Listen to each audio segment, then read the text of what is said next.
So for the rest of this chapter, we are going to basically fly through all of the topics that we will be covering in this class.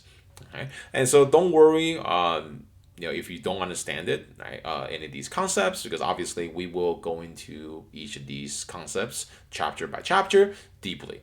Okay, though my purpose here is to just have a basic understanding of what is environmental economics, okay, and what we are going to try to do, and how does environmental economics fit in to traditional economics, and how does it compare to ecological economics. Okay, all right. Now the ultimate goal of this class, ultimate goal of why we're talking about any of this stuff, is to we want to create policies.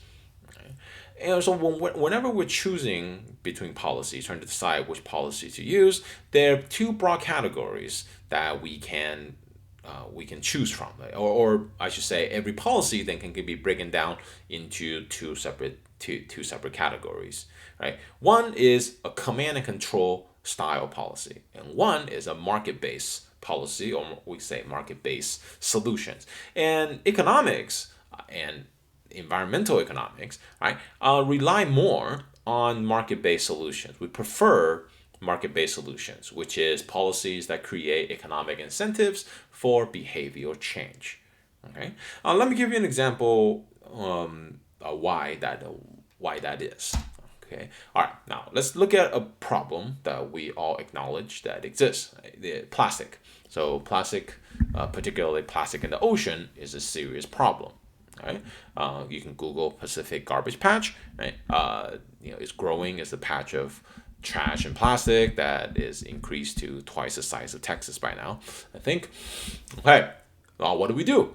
What should we do? And what have we been doing regarding this issue? Well, for those of us in California, right, we like to pride ourselves as the frontier of the front line of fighting this plastic problem. So, 2016, Proposition 67, right, we became one of the first states to ban the single-use carry-out bags completely.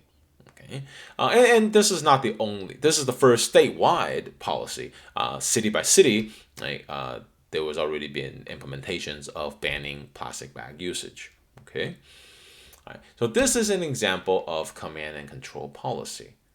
Now, and some of you might even voted for this, right? And I did. I surely did. But then I want you to think about, okay, this is pretty directly the direct regulation are dealing with a problem that we see, plastic bag. All right. Are there any unintended consequences that might occur with this ban? Right? Does this actually reduce plastic? Okay, and do we know? Right? Does the people who come up with the policies can they foresee any of this stuff? Okay, so so here's one angle or one thing you can take a look at. Right? Is this? All right. So here's a study that tracked plastic bag sales, particularly trash bags, right? And we can see here's a graph that I pulled from the study. You can look at plastic bag sales or trash bag sales before the policy and after the policy. Okay, and here this is not a statistical anomaly. We can clearly see a huge jump in bag purchase difference. By the way, this is the log difference. Okay, so those you remember your algebra, right? You can take the log of something is to reduce the magnitude, so you can see the graph a little bit easier. Right? We're looking at a 120% increase in the sale of these plastic bags.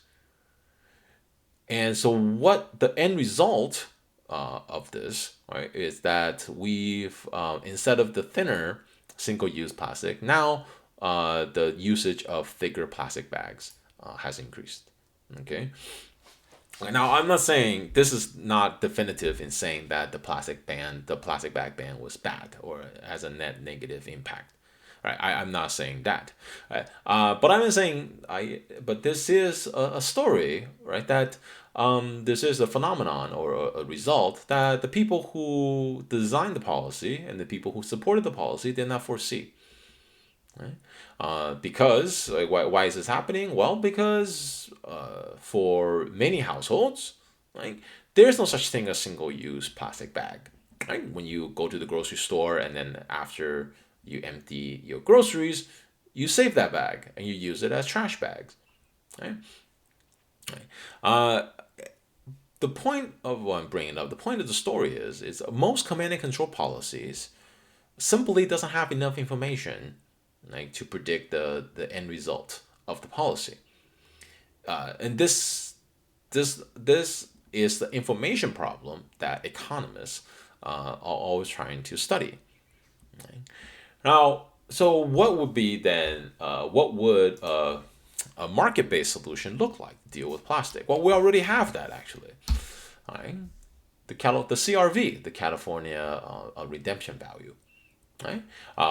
I do this personally about once every 2 months. I gather my cans and my plastic bottles, and I go to the recycling center, right, to get cash. Most of the time, you see this. You see people have lines, right, around the block sometimes, right, collecting plastic, right, something that was a pollution, right, but you put a value on it. Right? You're saying these plastics that they have value on it, and you effectively mobilize tens of thousands of people, right, into collecting garbage for you, right, or cleaning up the environment, right. And so again, right, there are aspects of there are other factors of this. We can talk, we can have an entire class on recycling. I just want to give you an example, right? Two different examples, both in California, how to deal with the plastic problem, right? One is the market-based solution, and one is a command and control policy. And in this class, we will be talking about in what situations, in what environment, will one be beneficial over the other. Okay. By the way, just a couple quick words on the CRV, the California CRV. I just sidetrack a bit. They could make this. I just want to say, as somebody who recycles and collect cans a lot, they really should expand this. There's a lot of eligibility issues, a lot of confusion with people when they go to these recycling centers. All right, and also Replanet, I believe that's their name. That's the largest recycling network in California at least. They're closing their They're closing their recycling centers around the Bay Area. Right? So there's some issues here. For those of you interested, might want to take a look at. I love to talk about recycling, here's how successful the CRV program is. People have been arrested of bringing in plastic from other states. Which now to me this is a success, right? Because you don't know where these plastics were going to end up in other states, right? But California has been so successful that you have people collecting trash, collecting these plastic, and making sure that they go to the right places. Right? Okay. All right. Now, how does that fit in? So the place where we see these market-based solutions, right, is we want to integrate it with the idea of externality. So what is an externality? An externality is any cost or benefit that are imposed on a third party outside of the market transaction without their consent. Okay. Now, let me give you an example. All right. Suppose I drive and I go to the gas station and I buy a gallon of gas. Now that is a transaction between me and the oil company. Right? I give oil company $3.50 per gallon, and they give me a gallon of gas. Right? I benefit from it because I get to drive. The oil company benefit because they get my money. Right? However, if you're riding your bike and you were riding a bike behind me and I step on the gas, you breathing in the smog. You did not consent to that. And the smog is imposing a cost on you. You are a third party outside of this transaction. Right? And now for a traditional economist, right, we said every transaction, right, should include all of the costs and all of the benefit. Right? an externality then is a market failure, right? The cost on you and the cost on society, it is not incorporated into that $3.50 that I paid, right, to the gas company. Okay, that is an externality, and one of the goal of environmental economics is to try to fix this externality.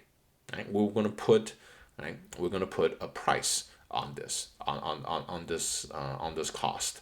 Okay, and then make sure that this price, right, is conveys the information that the pollution has occurred. Okay? And we already have a lot of this. So in California, right, we pay the highest gas prices in the entire nation. Right? It's the same gas, right, mostly.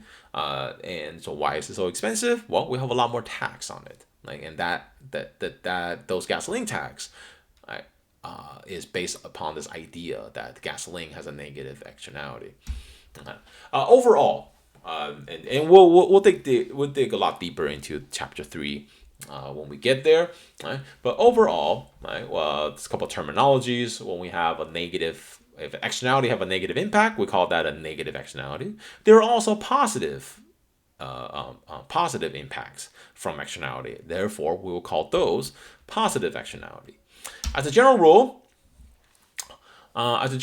and this is how we will this is the concept we will use to determine if something is overproduced and underproduced. So if something have a negative externality, there will be an overproduction of that activity relative to what we will call the socially optimal. If something has a positive externality, then there will be an underproduction of that activity relative to the social optimal. So this gives us a guideline so we can have a concrete way of saying if something is overproduced or something is underproduced, right? Otherwise, how do you say, otherwise, what criteria do we have to even begin talking about, are we producing too much gasoline? Or are we extracting too much oil? Right? Or do we need more solar panels? Right? So this gives us, so in chapter 3, I will really talk about what is overproduction and what is underproduction. All right. Chapter 4, common property resource and public goods. Okay. So both of these are examples of what we will call the open access problem. Okay, so I'll give you an example. I'll give you a couple of examples here. Common property resource are like fishes in the ocean, trees in the forest, air in the atmosphere. Right? They're considered open access problems because you can't exclude people, or at least it's very difficult to exclude people from accessing these resources, right? Especially air. Right? Any single person in the world can basically freely pollute the air without much consequence, and there's nothing much you can do, right?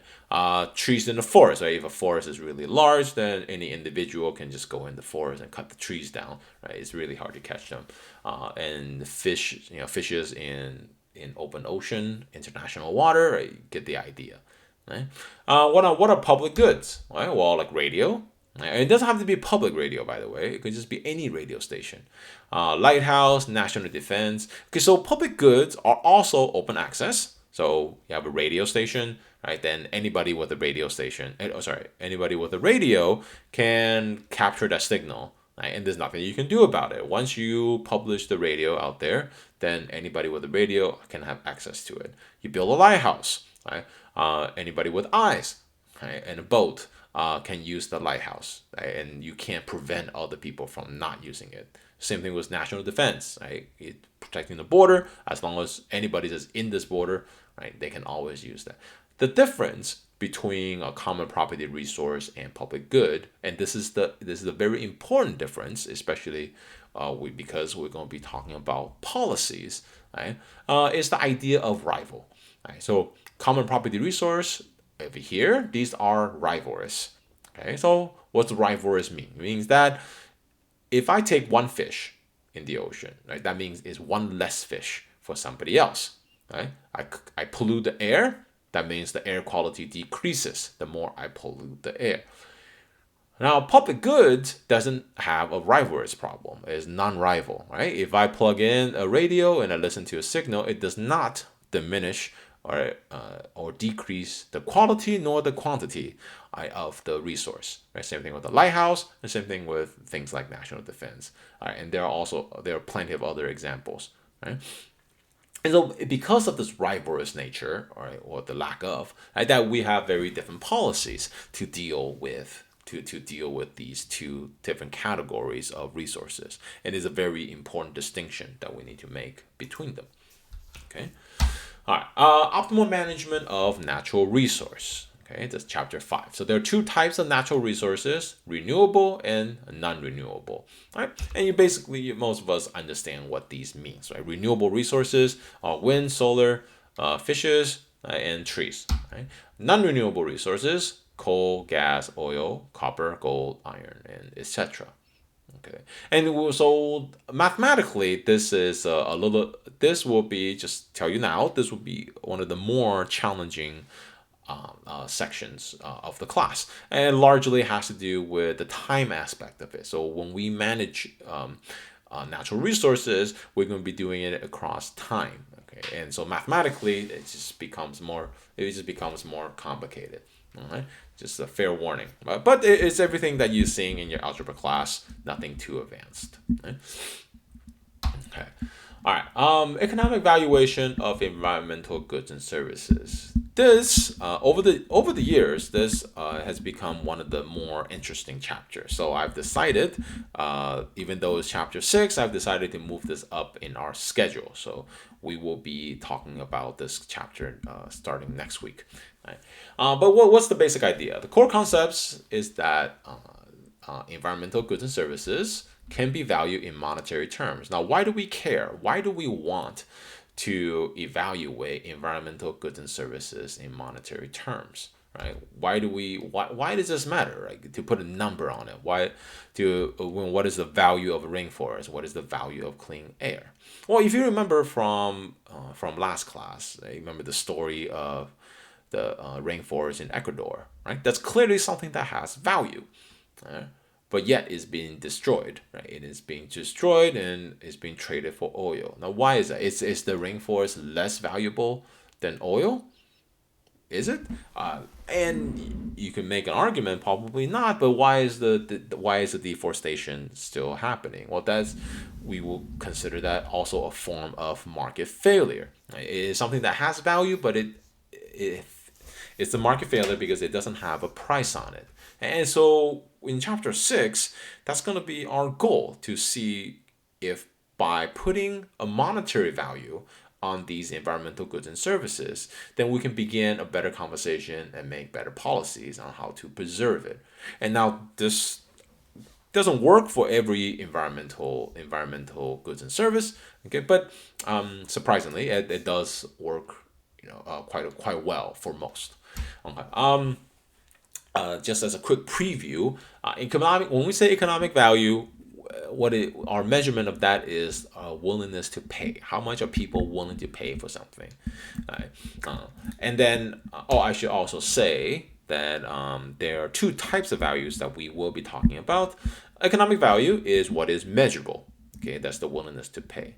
However, there are things that are not measurable, but that definitely has value, right? For example, right, your mother's cooking, right? That's it definitely has value, right? But how much are you willing to pay for that, right? I hope you don't have to, I hope when you eat, your mom's, she doesn't make you write a check, right? And so these are inherent values. So inherent values are just things that are value in things and goods and services that simply are not measurable. Okay. Now in chapter 7, we'll take these values, right, and we'll apply a cost and benefit analysis. So cost and benefit analysis are a formal way for governments and government agencies to make decisions on what to do. And this is very common. Every government agency have some form of cost and benefit analysis. So we will take a look at that for our EPA and see how they and just learn a little bit more about their decision making process. Okay. All right, now we will touch lightly on ecological economics. We're not going to dig too deep into this field for two reasons. One, I am not an ecologist, so there is what the expertise I can offer you is very limited.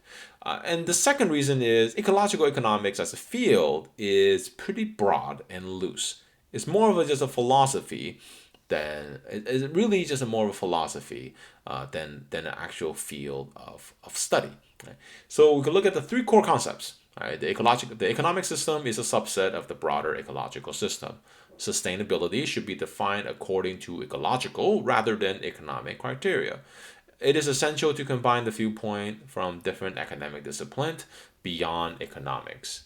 It's really just a guideline, a reminder, right? That we live in a biosphere. Earth is Earth is it's a spaceship, right? That everything exists. The ecological system is the limitation, right? That we must obey by. Right? I'm give you a more detailed example of what we're talking about here.